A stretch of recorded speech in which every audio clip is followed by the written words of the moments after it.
Guys, আপুনি এই পৃথিৱীখনত জন্ম হোৱাৰ পৰাই কিমান বছৰ, কিমান মাহ, কিমান সপ্তাহ, কিমান দিন, কিমান ছেকেণ্ড আপুনি জীয়াই আছে সেইটো আপোনাৰ কেতিয়াবা চাব মন যায়নে?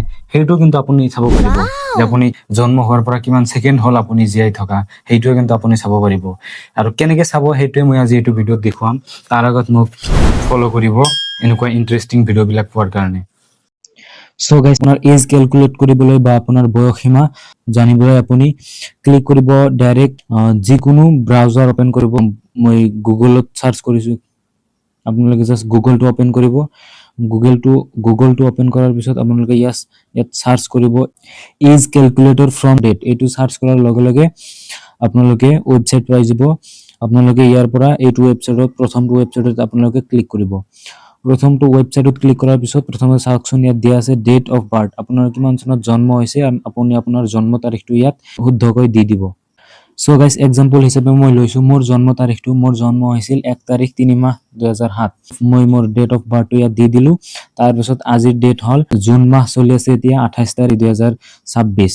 আপুনি সিম্পলি ক্লিক কৰিব কেলকুলেট ইয়াত এটা ক্লিক কৰি দিব। ইয়াত ক্লিক কৰি দিয়াৰ পিছত চাওকচোন, এতিয়া আপুনি ৰিজাল্ট চাব পাৰিব। ইয়াত এজ দি আছে, মোৰ বৰ্তমান বয়স হৈছে 19 বছৰ 3 মাহ 27 দিন। সো এইটো হয় মোৰ বয়স, মাহ আৰু দিন হিচাপে মই চালো, মানে 231 মাহ 27 দিন মোৰ বৰ্তমান বয়স।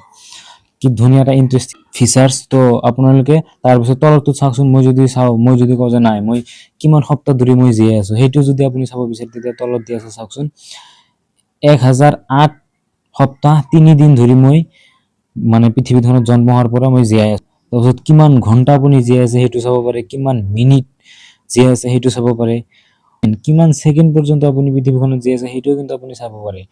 তো এনেকুৱাকৈ কিন্তু আপুনি আপোনাৰ এজ ক্যালকুলেট কৰিব পাৰে। সো গাইস, ভিডিওটো চাই কেনেকুৱা লাগিলে অৱশ্যই এটা লাইক কৰিব, পেজটো ফলো কৰিব।